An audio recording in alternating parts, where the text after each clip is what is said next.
Good afternoon, class. My name is John Wilson, and today I will be presenting to you Chapter 4, Supply Contracts, Sections 4.1 through 4.2.1. First, I will give an outline of this presentation.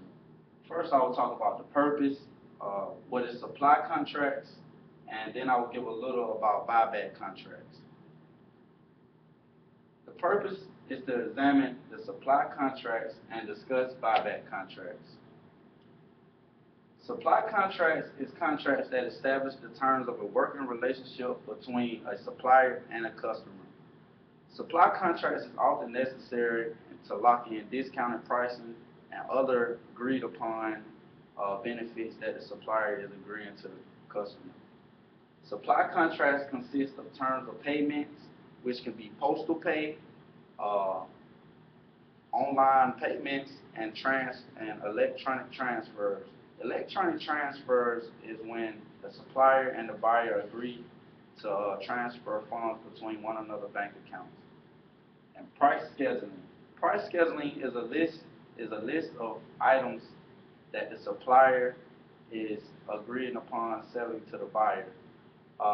And price scheduling, suppliers sometimes offer the same price schedule to every customer, but sometimes that can be different as well, based on if you're buying in bulk. And product delivery. Product delivery is basically telling the buyer when his product will be delivered, what will be delivered, and where it will be delivered. The two-stage supply chain. Two-stage supply chain is the buyer and the supplier. The buyer generates a forecast, determines how many units to order from the supplier, then he places the order to the supplier. The supplier reacts to the order placed by the buyer, basically using the make-to-order policy. The make-to-order policy is when you make the product once you receive an order from the buyer. Why we use supply contracts? Basically, we use supply contracts because it is a formal document that is legally binding by all parties that agree to it and sign it. It also includes full responsibility of both parties that are signing the agreement. Buyback contracts.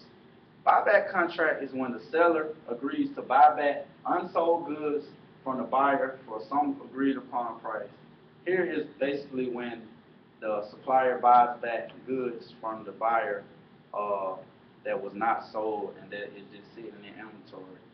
Uh, this is basically a benefit for the buyer because it decreases the likelihood of out of stock, and it also compensates the supplier for the high risk as well. Buyback contracts is mostly effective for low variable costs, such as products with low variable costs, such as music, software, books, magazine, newspaper, so that the supplier can keep the surplus. Now this concludes my presentation. I will entertain any questions.